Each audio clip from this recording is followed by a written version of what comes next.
এটা বিচ্ছিন্ন কোনো ঘটনা, কিভাবে হলো, কারা করলো, এটা পরিকল্পিত চিত্রনাট্য করা কিনা প্রশাসন তদন্ত করে দেখছে।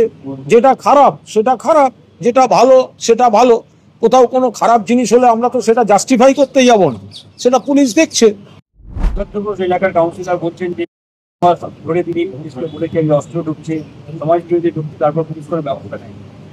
সেটা প্রশাসন সবে একটা ঘটনার জিনিস সামনে এসছে, তারা আগে সেটা তদন্ত করে দেখুন, তার নিশ্চিতভাবে ব্যবস্থা প্রশাসন নেবে। প্রকাশ করেছেন, টুইট করেছেন শুভেন্দু এবং এখানে বলছেন যে দেখাই যাচ্ছে কারা এখানে, তার বিজেপি যাচ্ছে না, বাংলাদেশি মুসলিমরা দখল করে বসে থাকছেন বারবার এই মুসলমান। দেখুন, আমার মনে হয় এ বিষয়ে প্রতিনিধি বা স্থানীয় নেতৃবৃন্দ আছেন, তারা এ বিষয়ে সবিস্তার বলতে পারবেন। এখন শুভেন্দু বারবার বিভিন্ন ধরনের পোস্ট করেন, সেগুলো পরবর্তীকালে দেখা যায় বিকৃত বা ভিত্তিহীন, ফলে তাঁর পোস্টের উপর নির্ভর করে তো কোনো মন্তব্য করতে পারবো না।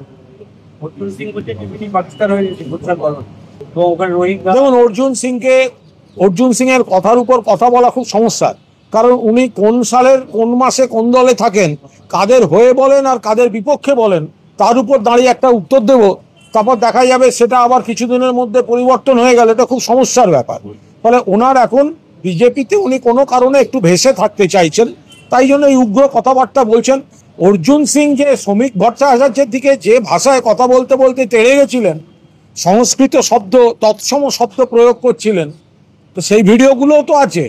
তো অর্জুন সিং তিনি বিজেপিকে কি কি ভাষা বলেছিলেন, তৎসম শব্দ, সংস্কৃত শব্দ, আর যে ভাষায় তেড়ে গেছিলেন, যে ভঙ্গিমায়, তো সেই ভিডিওগুলোও তো আছে। অর্জুন সিং এর কথার উত্তর দিতে গেলে সাল তারিখ দেখে উত্তর দিতে হয়। একাধিক নেতা তারা অভিযোগ করছে যে এটা জাভেদ খান আর সুশান্ত ঘোষের লড়াই, এলাকা দখলের লড়াই। বলতে পারবো, একেবারেই বলতে পারবো।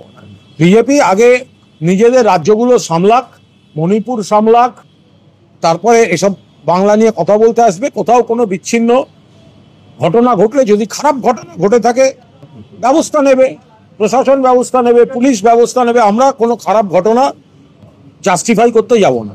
অযোগ্যদের তালিকা নিয়ে সুপ্রিম কোর্ট বলেছে, কেন এখনো স্বচ্ছতা নেই, কেন কনফিউশন বলতে পারবো না। যেটা সুপ্রিম কোর্টের বিষয়, এসএসসি তাদের আইনজীবীরা তারা বলতে পারবেন, এসএসসি কর্তারা বলতে পারবেন। আইনের বিষয়, বিচারাধীন বিষয়, দলের তরফে কোনো মন্তব্য করবো না।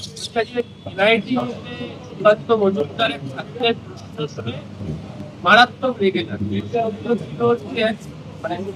ভারতবর্ষের নাগরিকের অধিকার কোথায়, রাজস্থানের 60 থেকে 60 উত্তর কোথায়, আর জাতি সংগ্রাম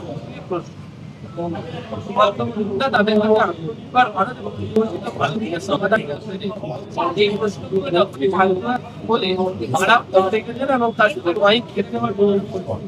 তার কারণ ওদের কাছে উত্তর নেই। তাই যে দলের প্রধানমন্ত্রী এতদিনে একটা প্রেস কনফারেন্স করে উঠতে পারলেন না, কোনো ইস্যুতে প্রেস কনফারেন্স করতে দেখেছেন? প্রেস কনফারেন্স মানে কি?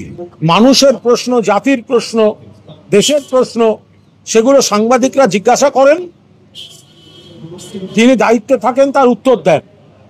যে প্রধানমন্ত্রী কোনোদিন কোনো সাংবাদিক বৈঠক করলেন না, তো তার দলের নেতা অপ্রিয় প্রশ্ন হলে মাথা গরম করবেন, রেগে যাবেন, তো স্বাভাবিক ব্যাপার। অসহিষ্ণু দল, একটা অসহিষ্ণু দল, তার নেতা সুকান্ত মজুমদার বাস্তব তুলছে, পড়ুয়ারা তার উত্তর দিতে পারছেন না, রেগে যাচ্ছেন, মেজাজ হারাচ্ছেন। ওইভাবে হয়? সুকান্ত মজুমদারের উচিত এবার ছাত্রদের এরকম অনুষ্ঠানে যাওয়ার আগে নবরত্ন তেল মাখা, ঠান্ডা ঠান্ডা কুল কুল, না হলে কোনো অপ্রিয় প্রশ্ন হলেই আবার মাথা গরম করে ফেলবেন। হিন্দুদের মনোবল বৃদ্ধির জন্য কংগ্রেস চাইছে রাহুল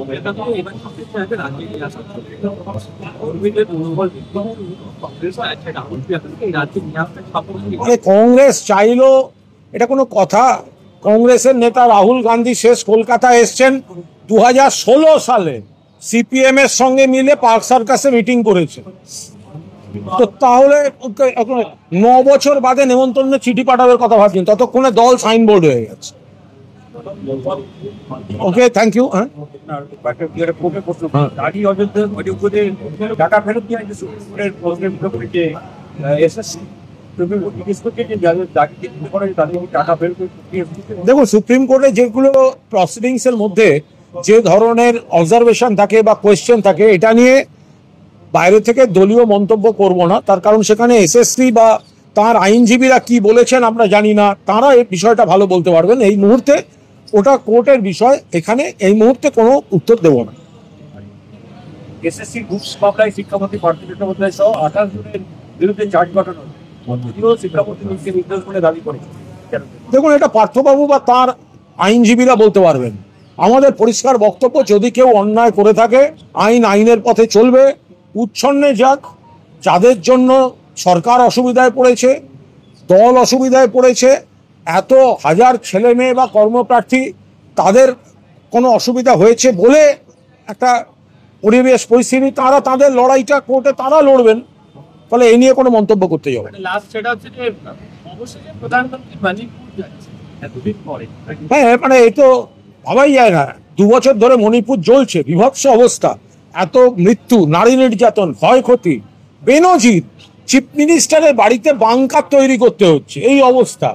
তো এতদিন বাদে প্রধানমন্ত্রী যাচ্ছেন সেখানে, তো ফলে এটা যাওয়াটা খবর নয়, এতদিন বাদে যাচ্ছেন, মানে এটা মানে কোনো অবস্থাতেই কোনো প্রধানমন্ত্রীর কাছ থেকে প্রত্যাশিত নয় এই বিলম্ব। অনেক আগে যাওয়া উচিত ছিল।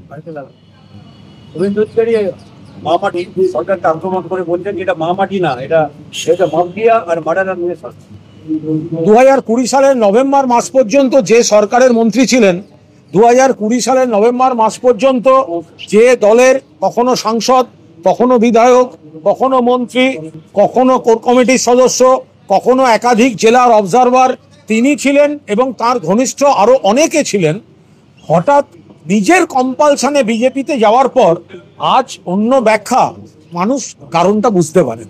আরো ভালো ভালো খবর দেখতে সাবস্ক্রাইব করুন বাংলা হান্টের ইউটিউব চ্যানেল। বাংলা হান্টের আরো খবর দেখতে নজর রাখুন। বাংলা খবর মানেই বাংলা হান্ট।